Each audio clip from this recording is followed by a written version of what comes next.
Hi, I received a question about setting up and using the Amtech planes. I've actually just got a small block plane here. This comes as part of the two-piece kit E0425. Basically, as they come out of the pack, they're unlikely to be set to their optimum for giving you nice clean shavings. So there's a few basic checks and adjustments to do. On the block plane, there's a red knob here which basically clamps the blade down in that direction. So if you turn it anti-clockwise, you can then remove this part here, which actually holds the blade in, and put it down there, and then you can remove the blade. Okay.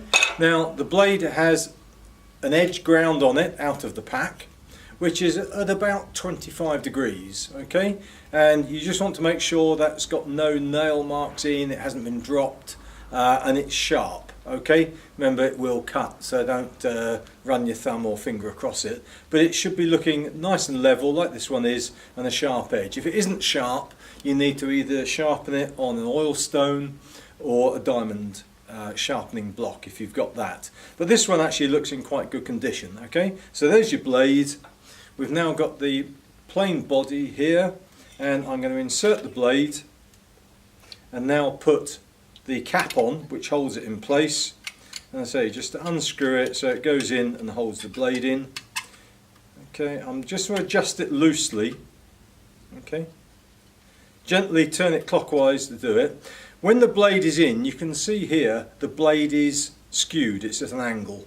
So you need to just slacken off the adjuster. It's got to be level, so it's worth looking along the edge of the blade to make sure the blade is parallel with the bottom of the plane. Okay, and it needs to be sticking out about 0.5 millimeter. So you can actually either tap it. If you have too much of the blade sticking out, it'll just jam on the wood. So you need to just adjust it. It's a little bit of trial and error, just so it's parallel. And I think that's about right. So you tighten the red nut down fully. And now if I try it and see, that's not bad for a first go. So with those simple settings, I've now managed to take off a lovely even length of shaving. You can see there.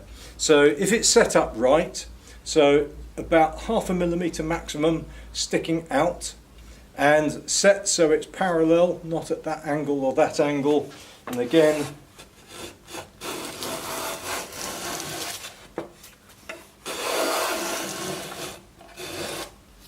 here we go. That's what a good shaving should look like. Not broken into bits, but you can see here that it's a long, I can untangle it and get a lovely thin layer of wood come off. I hope that helps. If not, go to amtechdiy.com and we look forward to answering your questions.